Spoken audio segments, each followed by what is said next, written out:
पे लड़कों को फिजिकल, हमारे डॉक्टर साहब ने मेडिकल के बारे में पूरा ट्रेनिंग उनको पूरा गाइड किया।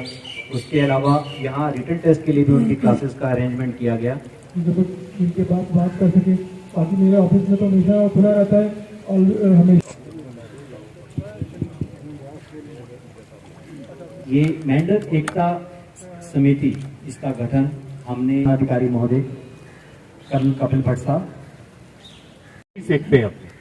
हमें अपनी कुर्सी से मतलब है, हमें कोई फर्क नहीं पड़ता किसकी जाने जा रही है, किसकी जाने नहीं जा रही। याद भी आती है, एक ही टीम और एक ही फैमिली का पार्ट है। आपका कोई भी जेन्युइन कंसर्न है, कॉन्टैक्ट नंबर हमारे एसएम के जितने भी हमारे लोग हैं आप बता सकते हैं। जितना 101 के और जितना फौज के हाथ में होगा 100। मैं अगेन आपका शुक्रगुजार करता हूँ कि आप यहाँ पर आए और मिलने का मौका मिला और एटलीस्ट 1 आवर 1.5 आवर एक साथ बिताएंगे, उसके लिए thank you. As compare to Jammu या as compare to Akhnoor else की फिर भी काफ़ी इश्यूज़ हैं। तो जहाँ तक आर्मी का कोऑपरेशन का ताल्लुक है, जितना मेरे से हो सकता है, या अपने 120 ब्रिगेड कमांडर साहब आने वाले थे, नहीं आ पाए, उनको मैं अगले इवेंट के लिए बुलाऊंगा।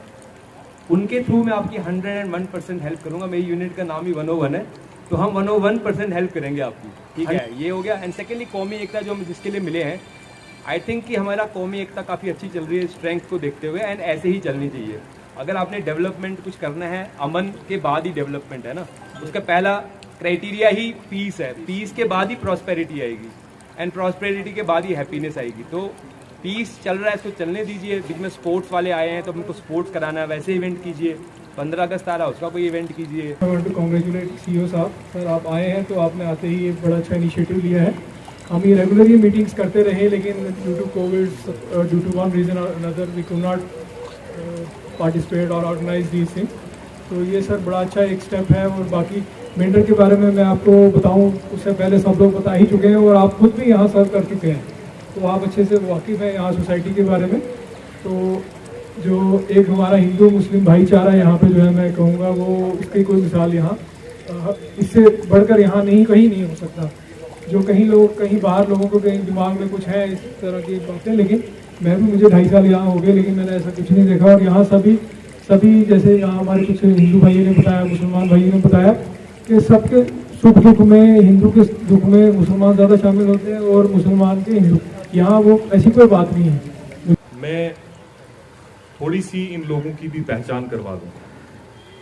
आपने अपनी पहचान करवाई, आप हमारे में से ही हैं, हमारी रियासत से हैं, और मैं इन लोगों की पहचान करवा दूं कि जम्मू कश्मीर में अगर सबसे वतन परस्त अगर कोई लोग हैं तो वो राजौरी पुंछ के लोग। सीईओ साहब, सबसे पहले मैं आपको बताऊं कि अगर हम चल रहे हैं तो सिर्फ आर्मी की वजह से और पुलिस की वजह से, एडमिनिस्ट्रेशन की वजह से चल रहे हैं। लेकिन आर्मी जो हमारी है, सेना जो बॉर्डर पे तैनात है, ये हर वक्त हमारे शाना पिशाना हमारे साथ कंधे से कंधा मिला के चलती हैं। ड्रग्स पर बड़ा कंट्रोल किया है, और ड्रग्स एक बड़ी बीमारी है। यहाँ सबसे ज़्यादा जो प्रॉब्लम जो हमें एक आ रही है वो ड्रग्स की है।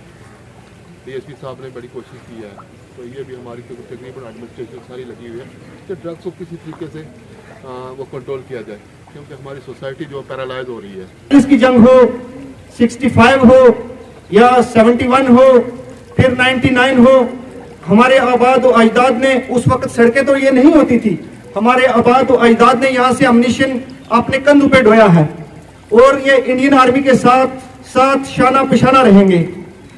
और इंशाल्लाह हमेशा के लिए मैं ये तवक्को करूंगा कि ये कंपैरेटिवली अदर पार्ट्स के जहां तक मेंढर का ताल्लुक है, ये इंडियन आर्मी के साथ एक ऐसे फैमिली का रिलेशन है।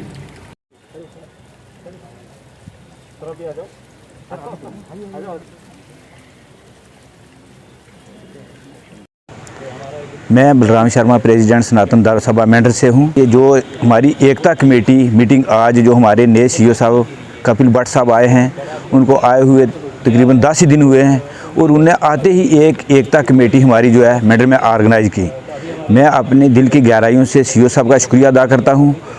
और सबसे पहले मैं जो इंडियन आर्मी हमारी है, जो सेना बॉर्डरों पे हमारे लिए लड़ रही है, हुआ 370 का हुआ, तो हमें आर्मी ने और बेल्ट फोर्स ने जो भी चीज़ें हैं हमें घर में बैठे बैठे प्रोवाइड की। अगर पानी नहीं हुआ तो पानी आके दिया, अगर राशन की कुछ प्रॉब्लम हुई तो आर्मी वाले ने सब कुछ कहा कि भाई ये राशन जाके इनके घर में दो। कि जो हमारा हिंदू मुस्लिम भाईचारा है वो हम जैसे एक जम्मू कश्मीर में भाईचारा है, उसके बाद हमारा डिस्ट्रिक्ट पुंछ आता है, डिस्ट्रिक्ट पुंछ में है, और उसके बाद हमारी तहसील मेंढर आती है। मैं कहता हूं कि जो हमारी तहसील मेंढर के अंदर हिंदू मुस्लिम भाईचारा है, पूरे हिंदुस्तान में देखो कि जो हिंदू मुस्लिम भाईचारा मेंढर तहसील में है वो किसी इलाके में भी नहीं है। हमने ये हमारे आगे ये सामने ये मिसाल है, हमने 370 टूटने के बाद ये कि हमारा जो हिंदू मुस्लिम भाईचारा है वो कैसा है, और हमारा जो लाइजन आर्मी के साथ है, ये तो कहने की बात ही नहीं है कि किसी भी जगह देखो जो मेंढर के लोगों का भाईचारा जो आर्मी के साथ है, क्योंकि आर्मी जो है वो हमारे कंधे के साथ कंधा लगा के चलती है, और हमारी जहाँ कहीं ज़रूरत हो हिंदू भाइयों की, मुसलमान भाइयों की, हमारे हिंदू मुसलमान भाई 24 घंटे आर्मी का साथ देने के लिए बिल्कुल तैयार हैं। देखिए, ये एकता मीटिंग जो है वो टाइम टू टाइम साल में कम से कम 4 बार ये मीटिंग, 5 बार ये मीटिंग होती है, और इस मीटिंग का जो मकसद है वो ये है कि सिविल एडमिनिस्ट्रेशन, फ़ौज और साथ ही साथ जो है वो हमारे हिंदू, मुसलमान, सिख सब समाज के लोग जो हैं वो यहाँ पे एक होके बैठते हैं। जैसे मैं आपको बताऊं कि अगर हम मेंढर की बात करें तो मेंढर एक ऐसा गुलदस्ता है कि मैं बोलता हूं कि पूरे हिंदुस्तान में कोई कुछ भी कर ले, लेकिन यहाँ पे हमने हमेशा हिंदू, मुसलमान, सिख का जो भाईचारा है वो कायम रखा है। ये रिवायत हमारे बुजुर्गों से चली आ रही है। आज हमारे जवान जो नौजवान हैं वो भी इसी पे चल रहे हैं, और मुझे उम्मीद है कि आने वाला वक्त भी जो है वो हमारा आपसी भाईचारे में जाएगा। और इस मीटिंग का जो मकसद है वो ये है कि हम सब एक प्लेटफॉर्म में आ जाएं। देखिए, मैं आपको बताऊं कि सबसे बड़ी बात है कि मैंने पहले भी कहा कि फ़ौज का और अवाम का रिश्ता बहुत खूबसूरत होना चाहिए। जिस मुल्क में, जिस रियासत में फ़ौज और अवाम का रिश्ता अच्छा नहीं होगा, वहाँ के हालात कभी अच्छे नहीं हो सकते।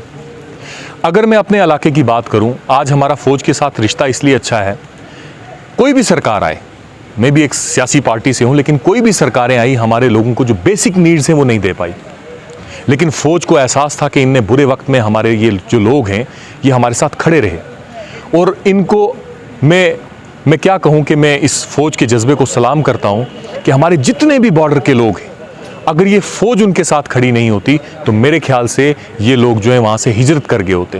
पानी, बिजली, एजुकेशन, मैं बोलता हूँ कि हर जगह फ़ौज ने जो है इनका सपोर्ट किया, और अगर फ़ौज सपोर्ट नहीं करती तो ये लोग आज जहाँ पे बैठे हैं वहाँ पे बैठे नहीं होते, वहाँ से हिजरत कर गए होते।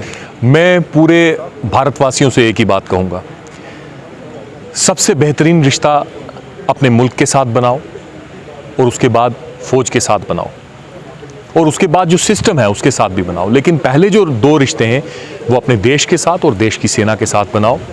इसी में हम सब की बेहतरी है, क्योंकि बाकी सब चीज़ें आने जाने वाली हैं, लेकिन हमारा मुल्क वहीं है, हमारे मुल्क की फ़ौज जो हमारे मुल्क की हिफाजत करती है वो वहीं है, और साथ ही साथ हमारे देश की आवाम भी जो है वो यहीं है। तो इसलिए अगर हमारा ये रिश्ता अच्छा रहेगा मुल्क के साथ, फ़ौज के साथ और सिस्टम के साथ, तो मेरे ख्याल से हमारा देश और भी आगे जाएगा।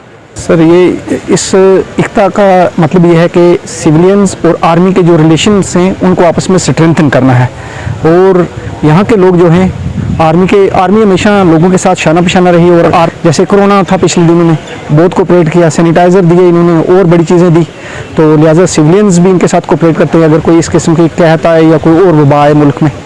सर, मेंढर की ये परंपरा रही है कि भाईचारे में अपने आप में खुद एक मिसाल है, तो मैसेज में ये देना चाहता हूँ, जैसे आज से पहले जो 47 से चल रहा है, मैं सभी लोगों से, सिविलियंस से अपील करता हूँ कि आपस में भाईचारा बना के रखिए, और आर्मी के साथ जितना हो सके उतना कोऑपरेट करो, और आर्मी भी आपके साथ कोऑपरेट करती है।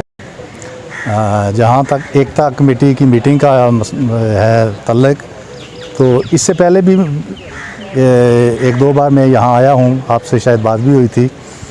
इसमें कोई डाउट नहीं है कि आर्मी वाले सिविल जो लोग हैं उनके साथ इनका बहुत अच्छा योगदान रहा है, इससे पहले भी और आगे भी उम्मीद रखते हैं। मैं कुछ दिन पहले की आपसे बात करता हूँ, जैसे आपको शायद पता ही है 1947 में जंग हुई, यहाँ के सिविल जो लोग हैं उनने आर्मी के साथ बहुत अच्छा योगदान किया। 65 में हुई तब भी थे, 71 में हुई तब भी उनके साथ थे। अब जो नई जंग चल रही है जिसको कोरोना वबा के बारे में आप सब जैसे जानते ही हैं, तो इसमें भी मैंने देखा है कि आर्मी वाले ने बहुत योगदान किया हमारे लोगों के साथ।